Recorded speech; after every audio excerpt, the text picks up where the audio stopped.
하나님의 말씀 보겠습니다. 마가복음 13장 9절에서 13절에 이르는 말씀입니다. 마가복음 13장 9절에서 13절에 있는 말씀입니다. 말씀을 이 아침에도 같이 교독하겠습니다. 9절 너희는 스스로 조심하라. 사람들이 너희를 공회에 넘겨주겠고 너희를 회당에서 매질하겠으며 나로 말미암아 너희가 권력자들과 임금들 앞에 서리니 이는 그들에게 증거가 되려 함이라.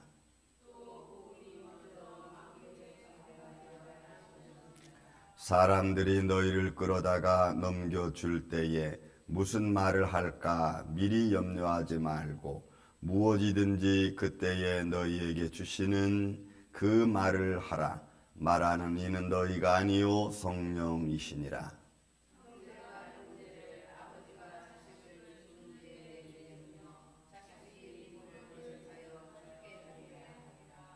또 너희가 내 이름으로 말미암아 모든 사람에게 미움을 받을 것이니 끝까지 견디는 자는 구원을 받으리라.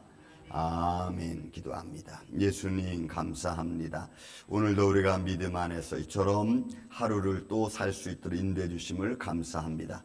이 고난 특별 기간 기도회를 통하여서 사랑하는 성도들의 기도가 주님 앞에 연락되게 하여 주시고 또 예배에 참여하는 모든 이들에게 주님께서 동일한 은혜로 함께하여 주옵소서.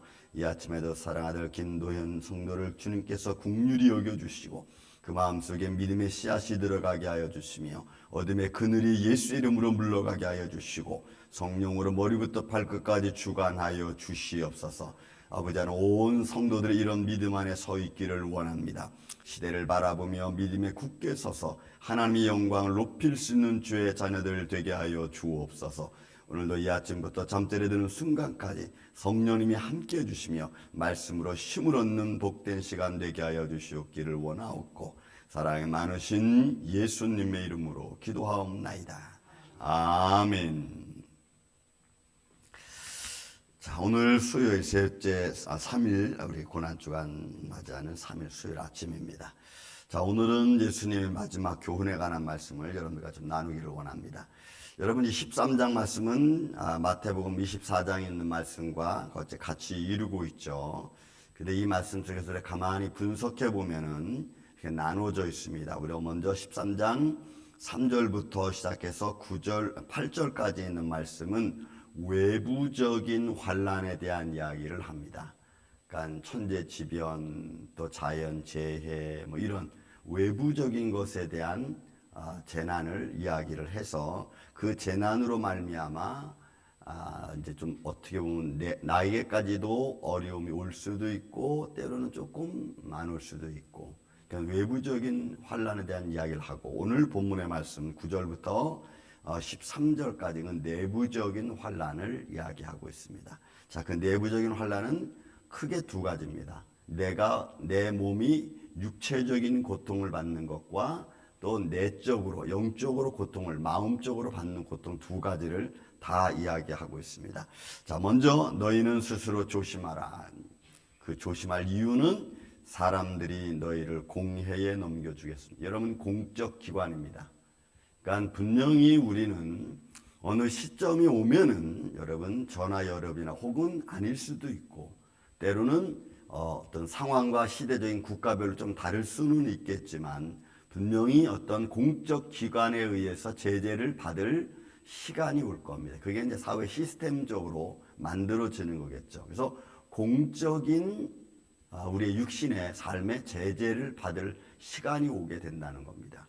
그러니까 그런 시간이 올 때 우리는 이제 어떤 모습으로 믿음 생활을 해야 될까를 준비하겠죠. 마치 이번에 우리 팬데믹처럼 딱 왔을 때 벌써 정부에서는 4명 이상 모이지 마라 해가지고 모이고 싶어도 모일 수가 없어요. 그 모임이 다 흩어지게 만드는 거죠. 그래서 모임이 흩어지면 여러분으로서 코이노니아가 없어지고 또 그 안에서 이루어질 관계성, 어떤 봉사, 헌신 같은 게 다 없어져 버리고 마는 겁니다. 그래서 어떤 공적인 압박이 우리에게 올 수 있고, 그 다음에 너희를 회당에 넘겨주겠습니다. 회당에서 매질하면, 여러분 회당은 당시 스나고게 그들이 모여서 예배하는 장소입니다. 그러니까 회당에서, 교회 안에서도 문제가 생길 수 있습니다. 그러니까 이게 사회적으로 모임 공동체에서 문제가 생길 수가 있고, 시스템적으로 문제가 생길 수도 있고, 그 다음에 교회 자체 내에서도 찬반론이 이루어지겠죠. 우리는 뭐 사회적 시스템 따라가자, 아니면 따라가지 말자, 뭐 이런 것들로 분란이 일어날 수도 있고. 그러니까 이거는 내적으로 외적으로 벌써 우리 신앙을 굉장히 압박해 오는 것을 의미해 주고 있습니다. 그러니까 회당에서 우리가 매질 이유이 없잖아요. 교회는 교회 안에서 예배를 드리고 하나님께 영광과 찬양을 드리는 곳에 매질이 있을 수 없습니다. 그런데 공회에서 이 회당에서 매질을 한다는 것은 이건 있을 수 없는 거죠. 그러니까 그 안에가 얼마나 교회 안이 험악해지는 건가를 벌써 이야기하고 있는 겁니다. 이제는 우리가 서로 관계성을 갖고 서로 봉사하고 이런 것들의 어떤 관계가 많이 불편해지고 또 힘들어질 수 있겠죠. 그러면 결국은 교회는 흩어질 수밖에 없습니다. 요즘 조그만 감정만 생겨도 싫어하는 사람만 있어도 난 교회 안 가. 뭐 이러는데 한번 감정이 상해보고 매질까지 해보십시오. 그래서 누가 교회를 가겠어요. 그러니까 이런 모습들이 이제 다가올 것을 여러분 예견하고 있습니다. 지금은 어디까지 왔습니까? 8절까지 왔어요. 나라가 나라, 민족이 민족을, 그 다음에 국가의 어떤 재난, 기근 이런 게 임하잖아요. 지금 전쟁이 지금 나라가 나라끼리 막 치고 있고 여기까지는 왔어요. 이게 재난의 시작이라고 했으니까 이제는 이것이 좀 더 시스템화돼서 좀 더 우리의 그 피부에 느낄 수 있도록 가까이 우리에게 다가올 겁니다. 그러나 나로 말미암아 너희가 권력자들과 임금들 앞에 서리니, 그러니까 결국은 우리 믿음 때문에 우리는 예를 들어서 뭐 타운에 끌려갈 수도 있고 경찰서로 끌려갈 수도 있고 누가 또 신고해서 또 어렵게 될 수도 있고, 어떤 모습으로든지 예수님을 믿는다는 이유 하나 때문에 우리는 세상의 권력 앞에 우리는 서게 될 겁니다. 어떤 모습으로든지. 아니면 불이익을 당할 겁니다. 예를 들어서 여러분 지금 이렇게 노인 아파트 있습니다. 그 시스템적으로 예수 믿는 사람은 여기 못 들어와 하면서 그런 시스템을 만들 수도 있어요. 그러니까 이런 저런 일로 인해서 우리가 분명히 불이익을 받게 될 겁니다. 그런데 그 불이익을 받는 것들이 우리 삶에서는 힘들겠죠. 가고 싶은데 못 가고 하고 싶은 일 못 하고, 또 때로는 어떤 공동체에 갈 수 있어도 갈 수 없는 미움을 받는 대상이 될 겁니다. 그래서 권력자들과 임금들 앞에 서리니 이는 그들에게 증거가 되려 함이라. 결국은 이것은 뭐냐면 이런 일을 당한다는 것은 내가 예수 믿는 사람이라는 것을 오히려 반대로 또 증거하는 것이 된다고 하는 겁니다. 그러니까 그렇게 예수 믿는 사람들이 공적인 기관에서, 때로는 사적인 공동체 기관에서, 때로는 권력자들 앞에서 크든 작든 간에 그들 가운데서 우리가 같이 참여하지 못하고 계속해서 미움을 받고 배척을 당한다면 그 자체가 벌써 우리가 예수님 믿는다고 하는 증거가 된다고 하는 거예요. 그래서 우리는 그런 상황이 벌어져도 우리는 하나님 나라를 바라보고 담대하게 서 있는 것이 필요하죠. 그래 어차피 요런 뭐 조금 하고 안 하고 공동체 들어가고 안 하고 이게 무슨 큰 의미가 있겠느냐. 어차피 하나님의 영원한 나라를 향한 우리의 발걸음이니까 우리는 딱 믿음으로 서, 그리고 그렇게 걸어가는. 여러분 앞으로 우리는 이런 일들을 짐작을 해야 됩니다. 앞으로 이런 일들이 언제 어느새 어떻게 얼마큼 가까이 우리에게 지금 다가오고 있는지 우리는 짐작하기 쉽지 않습니다. 세계 정치적으로 경제적으로 움직이는 것들을 보면은 여러분 아주 많이 가까이 와 있어요. 자, 그런 가운데도 보세요. 그런 가운데도 10절 보니까 복음이 만국에 전파돼야 됩니다. 먼저 해야 될 게 뭐냐? 그런 중에도 여러분 복음은 계속해서 전파되고 있어요. 보세요. 우리가 그들에게 미움을 받는 것 자체도 여러분 복음을 증거하는 거라는 거죠. 아마 그 중에서 어떤 사람이 이런 말일 거예요. 야, 대체 예수가 누구길래 하나님 나라가 정말 있는 거야? 그렇지 않고서 저 사람들이 저렇게 담대하게, 저 사람들이 저렇게 버틸 수 있을 수 있겠어? 뭔가 좀 확신이 있으니까 버티는 것 아니겠어? 하면서 반대로 여러분 우리가 그렇게 견뎌주는 것들이 복음 증거에 큰 역할이 된다고 하는 거예요. 그런 의미에서 복음이 또 전파되는 거죠. 그러므로 여러분, 기독교의 역사는 예수 그리스도의 십자가 사건 이후로, 그 전에도 그렇지만 피의 종교라고 말하지 않고 있습니까? 복음이 있는 곳에는 진리를 지키기 위해서 여러분 피를 흘려야 되고 때로는 고난의 길을 걸어가야 되는 이런 일들은 비일비재하게 있는 겁니다. 그러므로 여러분, 오늘날 우리도, 저와 여러분이 지금도 어떤 믿음의 결단을 가지고 가려면은 적어도 내 육신의 약함과 내 육신의 아픔은 이겨나가야 돼요. 그 견딜 줄 알아야 됩니다. 그래야 여러분, 새로운 또 다른 길을 열 수가 있습니다. 여러분들, 저는 뭐 게임을 잘 안 하지만 여러분, 게임 같은 거 보면 1단계 깨고 2단계 깨고 3단계 깨고 뭐 이런 거 깨는 거 있잖아요. 깨는 거 이렇게 단계가 이렇게 높아지면은 여러분, 그 다 마스터하는 거 아니겠어요? 그런 것처럼 믿음도 내가 어느 한 단계를 뛰어넘으려면 그 뛰어넘기 위한 아픔과 때로는 그 뛰어넘기 위한 육신적 어떤 고난이 있어야 돼요. 그거 없으면 우리는 늘 그냥 그 제자리에 그냥 머물러 있고, 에이, 나는 여기까지면 되라고 그냥 이렇게 잠잠한 거예요. 복음은 여러분 쉬지 않습니다. 하나님의 나라는 주님 말씀하신 것처럼 복음이 먼저 온 천하에, 천국에, 아니 만국에 여러분 전파되는 게, 그게 먼저 상식이에요. 그래서 그 복음의 능력이 그들의 하나님 부름받은 자들을 성령의 말씀을 통해, 성령의 능력을 통해서 아마 불러주실 거예요. 또 말합니다. 사람들이 이런 이제 육적인 이런 아픔도 있을 뿐만이 아니고, 사람들이 너희를 끌어다가 넘겨줄 때 무슨 말을 할까 미리 염려하지 말고 무엇이든지 그때 너희에게 주시는 그 말을 하라. 말하는 이는 너희가 아니고 성령님이시다 그랬어요. 그러니까 우리가 여러분 공의에 끌려가고 어떤 조직에 끌려가고 공동체에 끌려가고 사람들 앞에 쓰고 권력자들 앞에 쓰고 할 때에 우리 마음은 불안하죠. 이거 내가 무슨 말을 해야 되지? 이거 내가 정말 믿음을 지켜야 되는가? 뭐 어떻게 해야 되지? 이런 두려움이 있겠죠.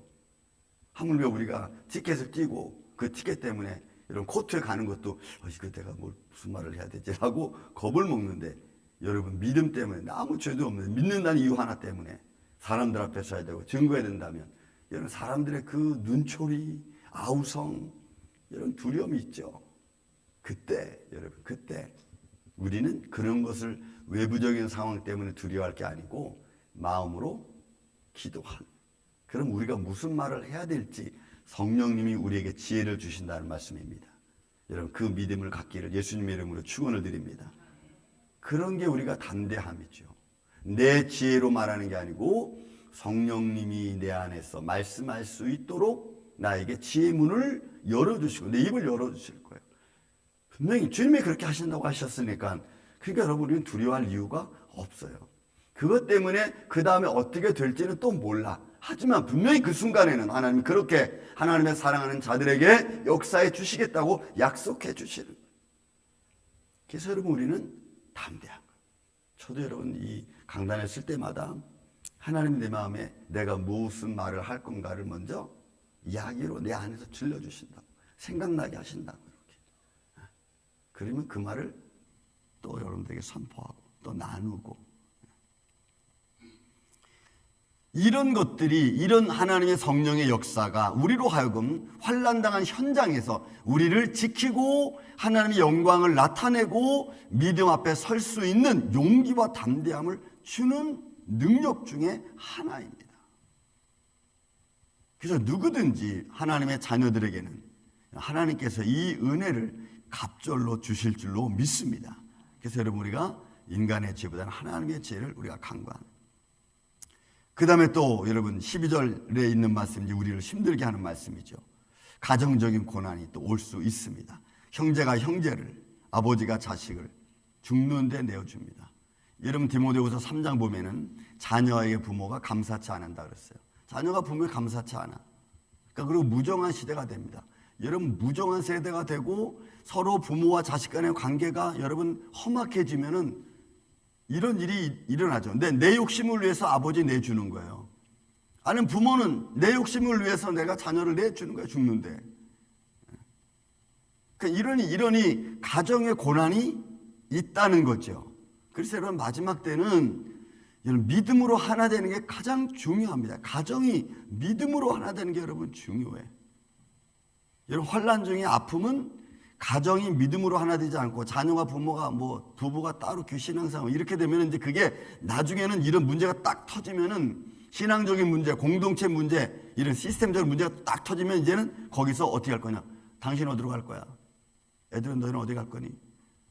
그러면 이제 서로 막 일로 가자 절로 가자 아니면 그러면서 막 깨지고 이런 이제 막 정신적으로 가정적으로 막 힘들어지죠. 왜요? 죽는 데까지 내어준다고 했으니까 여러분 이 말씀은 그대로 진행이 될 거예요. 지금도 얼마나 가정이 험악합니까? 오래된 이야기만 한국에서 자녀가 미국에서 공부해서 와가지고 그 한약방 주인 자녀가 부모 살인 사건 한번 일어난 적 있죠. 아주 오래된 얘기입니다. 저는 그 말을 들었을 때 정말 놀랐어요. 자녀가 부모를 살해했다는 자기의 경제적인 유익과 유산 때문에 사회가 한국 사회가 한번 발칵 뒤집어진 적이 있어요. 그러니까 여러분 이런 일들은 이제 지금은 이제 그보다 훨씬 더 사람들이 부모가 자식과 부모에 대한 마음이 약해졌죠. 지금은 그런 이런 사회적 현상이 일어나고 공동체 시스템이 이렇게 진행되어져 가면 이건 어떻게 될지 우리는 아무도 몰라요. 그냥 믿음으로 가는 것이 가장 좋은데 그것도 어떻게 또 마귀가 틈타서 힘들게 할지 몰라요. 형제가 형제를 부모가 자식을 죽는 데 내어주며 자식들이 부모를 대적하여 죽게 하리라. 강팍해지는 겁니다. 이제 자기의 유익을 따라서 가는 겁니다. 그러니까 여러분 미국 교육이 좋지만 미국 교육은 개인주의입니다. 아직 급격한 개인주의 아닙니까? 이런 개인주의에서 부모가 자식을 생각하는 거, 자식이 부모 생각하는 거 이제 약해지는 거죠. 그러니까 여러분 우리는 이런 것들을 준비해야 됩니다. 때가 되면 그래 너 알아서 살아라. 이렇게 해버린다면 좀 다르겠지만 그런 우리가 믿음을 가져서 하나님 나라를 바라본다면 안타까운 마음을 갖고 우리는 내가 할 수 있는 일에서 어제도 말씀드렸지만 내가 할 수 있는 위치에서 내가 최선을 다해서 자식이 부모를 위해서 부모는 자식을 위해서 우리 기도하는 거예요. 분명히 이 사건은 우리 앞에 가까이 오고 있습니다. 그리고 또 13절에도 말합니다. 또 너희가 내 이름으로 말미암아 모든 사람에게 미움을 받습니다. 여러분 이 미움은 살인입니다. 미움이 살인이에요.